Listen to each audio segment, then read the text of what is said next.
Hello friend. तो आज हम क्लास 10 की एक्सरसाइज नंबर 1.1 का क्वेश्चन नंबर 3 करने जा रहे हैं। इसमें दिया गया है किसी परेड में 616 सदस्यों वाली एक सेना अर्थात आर्मी की टुकड़ी को 32 सदस्यों वाले एक आर्मी बैंड के पीछे मार्च करना है। दोनों समूहों को समान संख्या वाले स्तंभों में मार्च करना है। उन स्तंभों की अधिकतम संख्या क्या होगी जिसमें वे मार्च कर सकते हैं।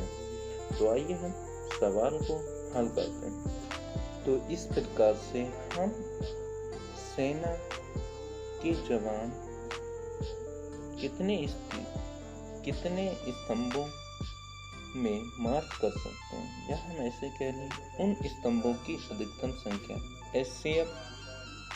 उन स्तंभों की अधिकतम संख्या HCF 616 और 32 से प्राप्त होगी। अब हम यूक्लिड विभाजन एल्गोरिथ्म का प्रयोग 616 और 32 में करने पर हमें प्राप्त होता है कि 616 इक्वल टू 32 गुणे 19 प्लस 8।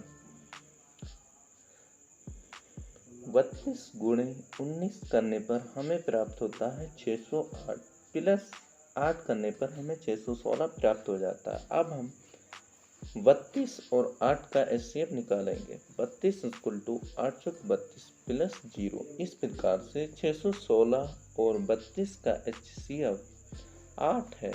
इसलिए वे अर्थात जो बैंड वाले होंगे और सेना के जवान 8 के स्तंभों में मार्च कर सकते हैं।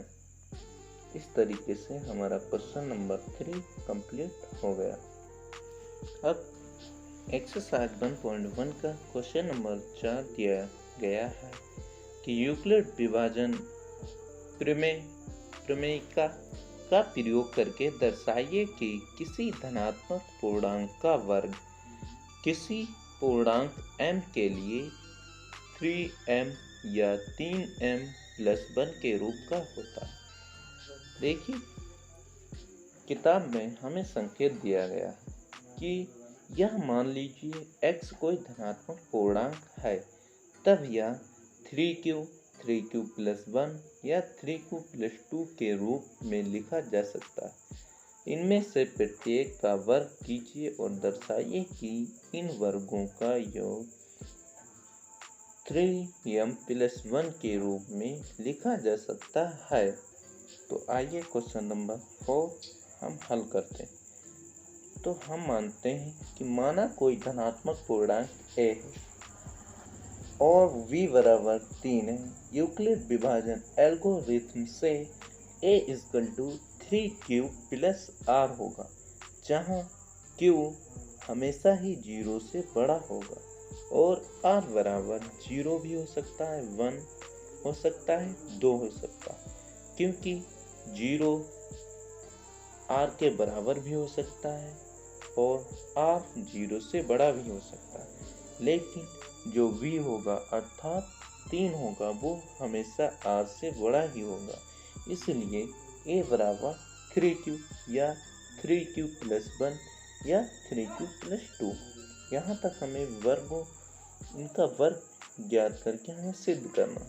तो a स्क्वायर करने पर 3q स्क्वायर या 3q प्लस 1 का होल स्क्वायर या 3q प्लस 2 का होल स्क्वायर। फिर हम 3q स्क्वायर या 3q प्लस 1 का होल स्क्वायर, इसका हम सूत्र डाल के इसको सूत्र में पुट कर देंगे। तो 3 3 9, 3q a का स्क्वायर, 3 3 9, 9q का स्क्वायर प्लस दुगने होंगे 3 2 6, 6q प्लस 1 या 9q square plus 12q plus 4। तो 9q स्क्वायर या 3, इधर से 3 कॉमन हो जाएगा। तो 3 3 3 9q square plus 2q plus 1 या 3, इससे भी कॉमन करने पर 3q square plus 4q plus 1। तो 3 गुणे 3q² या 3 गुणे 3q² प्लस 2q प्लस 1 या 3 गुणे 3q² plus 4q plus 1 plus 1 बराबर 3k1 या 3k2 प्लस 1 या 3k2 k3 प्लस 1, जहाँ k2 k1 k2 और k3 धनात्मक पूर्णांक है। इस प्रकार प्रत्येक वर्ग को 3m या 3m प्लस 1 के रूप में लिखा जा सकता है। इस प्रकार से हमारे 1.1 के 2 क्वेश्चन कंप्लीट हो गए हैं।